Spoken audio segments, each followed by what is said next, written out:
Gentleman's game here. Let's pretend you're a manager for some big famous company like Nike or Google, and one day your boss tells you you gotta interview some candidates to fill this new role that just opened up. So you start interviewing a few people, and the second candidate that you interview, let's call him James. You go through James's resume, ask him about his experience, how he sees himself fitting in with the team, all that stuff. And he gives pretty good answers, seems to have good experience. Overall, James isn't a bad candidate at all. The interview ends, and you tell him he'll get a result within 2 days. Overall, James felt like he did pretty well, and so did you. The only problem is, your boss decided that candidate number 4 just happened to be a bit better. He had more experience, and his portfolio was very impressive, so the company decides to go with him. So, you send the email to James saying, "Hey man, we're sorry to inform you that we've decided to go with another candidate, but we think you have a lot of potential, so thank you for applying." You figured that would be the end of it until you wake up the next morning with 15 new emails in your inbox, all of which from James. You're super confused, so you open up one of the messages, and it's just paragraph after paragraph of how betrayed he feels that he wasted his time interviewing for you guys, only to get rejected. He writes about how it must have been a mistake that he didn't get the position, and how he deserves another chance at an interview, and how silly you and your boss are for choosing someone over him. You look at the other messages, and it's pretty much the same thing. Him feeling angry, confused, betrayed, demanding another chance, unable to accept the fact that he didn't get the position.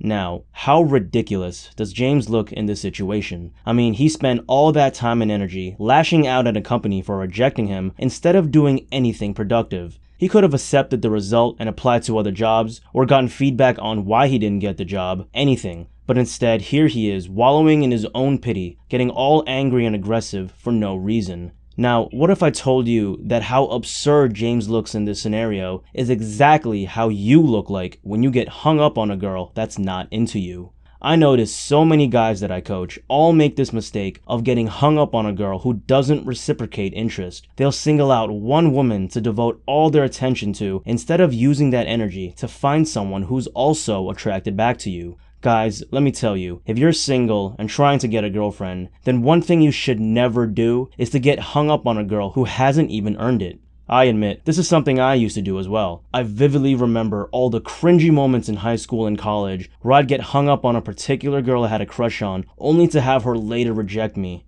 Either that, or I would catch feelings for girls who were either in a relationship or had already friend-zoned me. Then this cycle of me getting rejected and getting hung up about it would happen over and over again. I would fixate all my attention, all my emotional energy on a girl who I didn't even really have much potential with. I wasted months and years of my life like this on girls I never even really had a chance with. And yeah, meanwhile I would talk to other girls, but since I was hung up on one particular one, I wasn't really in the game.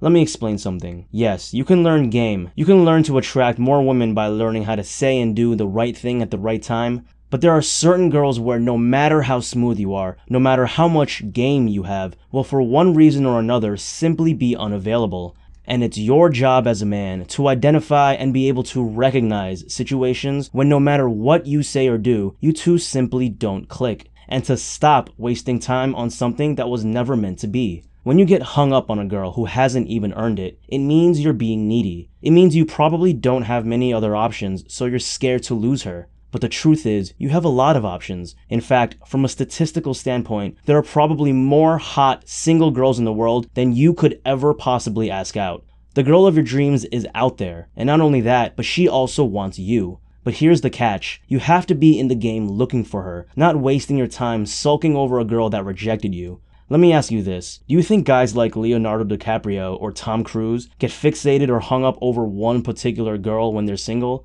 Of course not. Successful men who are popular with women simply don't have the time to think or worry about girls with low interest or who aren't responding back. It's because they see themselves as the prize. When you see yourself as a prize, you'll naturally start acting like it. And when you act like you're a prize, girls will start treating you like one. They'll see you as a catch and will start to chase and seduce you, instead of the other way around. You see the difference now between getting hung up on a girl and the way successful men behave? Popular successful guys know there's an abundance of pretty girls out there that love to meet them. So if things don't work out with one girl, it's no big deal. He'll find another one soon enough.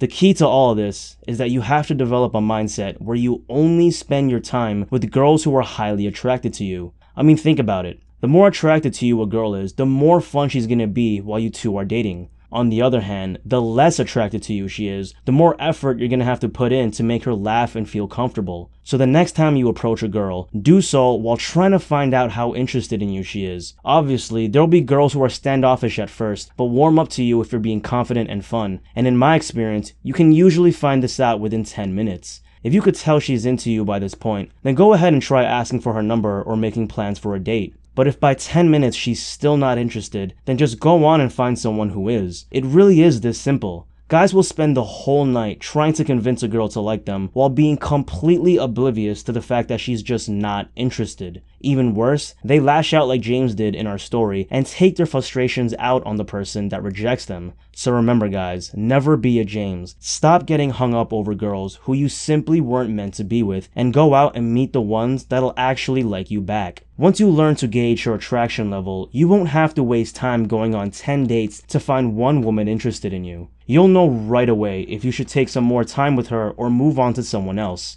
That's it for the video, and hope you got something of value. If you have a question, leave them down in the comment section and I'll bless you with a response. Next week, I got a banger of a video on the way, so make sure to like and subscribe, and as always, peace.